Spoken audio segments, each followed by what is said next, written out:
I'm Charlie, and this is Grumpy Astro, and welcome to our channel Astro Botany, where we document our garden things both indoors and out. Today we're going to show you my birthday haul!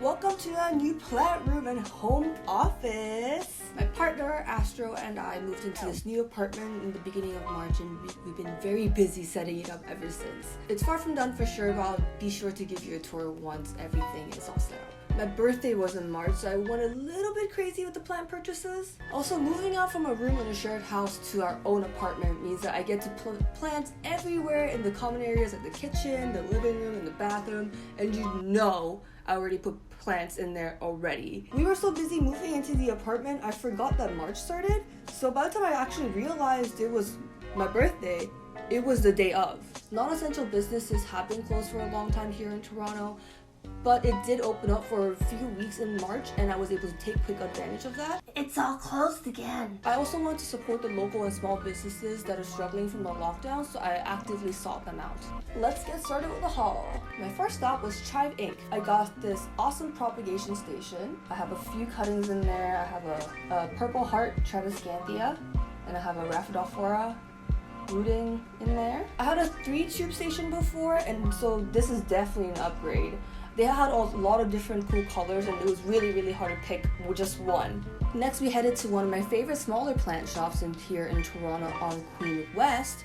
It also happens to be a corner store with a really large plant section, so if you get thirsty, you can get yourself a little beverage. I got this little cactus that I have no idea what it's called, but I think I'm doing something right since this little bump is a new growth. But I think it looks super cool. I think it looks like a weird little snowman. I've seen pictures of them all grown up with different lumps on top, and it looks super cool and geometric and kind of like weird. Over the move, basically all of my air plants died, so I was trying to fill up this little frame as much as I could.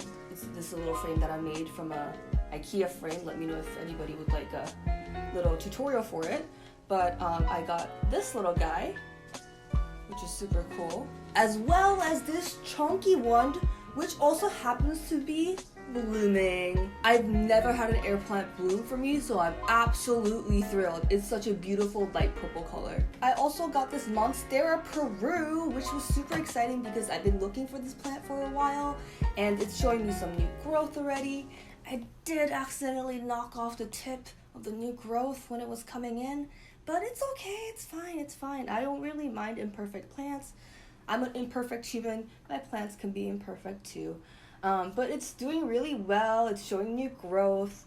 Next, we got to go to one of my favorite nurseries here in the GTA, ValleyView. It's all the way out in Markham, so I don't get to go very often, but when I do, I always walk away with a few plants at least in my hands because the prices are always really reasonable. So I also got this swoopy long air plant there as well. I love how long and sweepy it is. I also got this tiny little prayer plant that is pink. To be really honest with you, I decided very early on in my plant game that I wasn't going to meddle with prayer plants too much because I knew that they're going to be super hard to take care of and they're just notoriously difficult, and so I just kind of stayed away from them. But I saw this at the nursery. It was so cute and it wasn't that expensive, so I decided to give it a shot.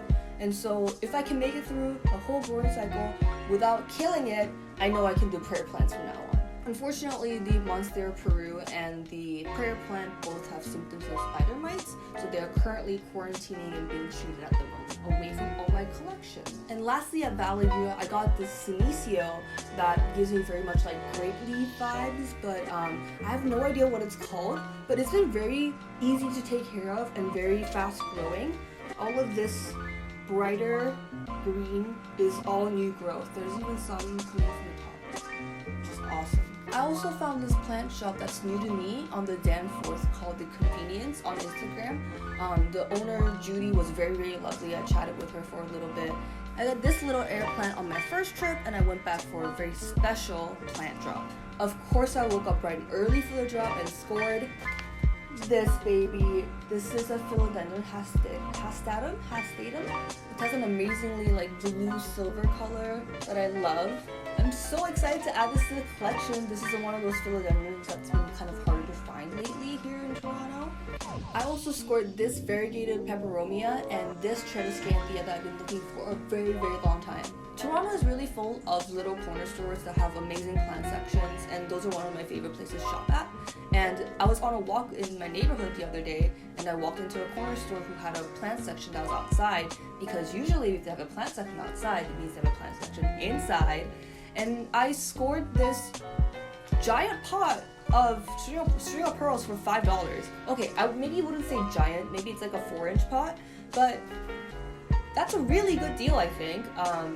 I have perpetually killed string of hearts many a times, one the regular green and one variegated, and this will be my 3rd time trying. And so if I cannot keep this one alive, again, I don't think I'll be trying to grow string of pearls again. Have I been saying string of hearts or string of pearls? I hope I've been saying string of pearls, so that's what I meant. But yeah, it also came with a bunch of length already that I kept coiled because some of them already had rooted. So I'm just letting it do its thing, grow big and strong, because I don't want to kill it again. I have been slowly getting into pinguiculas and carnivorous plants in terrarium settings. And so I splurged on a couple. I have this little pink Weser, I'm not entirely sure how to pronounce this, but it's super pink, it's super pretty, it's adorable, I freaking love it. And I've also got this itty bitty Morinensis. Oh, I see a fungus gnat circling it already. Eat it! Eat it! Nope, okay, no dice. But this guy had a rough start to its journey at my place here, and because of Astro, he decided one day he was going to knock over every plant possible in this room, and this was one of them. And it was also still acclimating, and it also has very, very small, tiny, shallow roots, so I thought it wasn't going to survive, but it's been putting out new leaves for me, so that's good, right? As the last of the planty things, I was given this adorable little succulent by my friend and this pretty calla lily from my partner. It was a lot more fuller and a lot more blooms and a lot more yellow and brighter when I first received it, but it seems like I have not done the best job of taking care of it, / nailing down the care. But I'm getting there. It still hasn't died yet, which is a great sign. Hopefully I can keep it alive for a while, but I know that bulb-based plants do die back. I still need to do my research on that, but I do know they're going to die at some point so they can regenerate and regrow. But I'm not exactly for sure how long. If anybody has resources, please feel free to link them down below.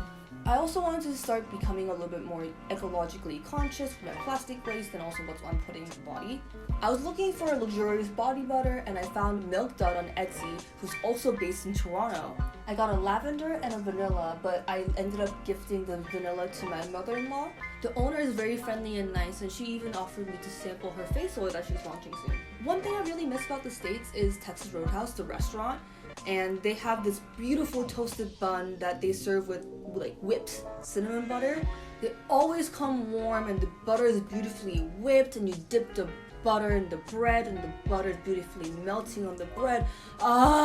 Anyways, I always thought that a whipped body butter would feel like that on my skin, and my god, does this feel amazing. The face oil also feels really, really lovely, and it absorbs super fast on the skin.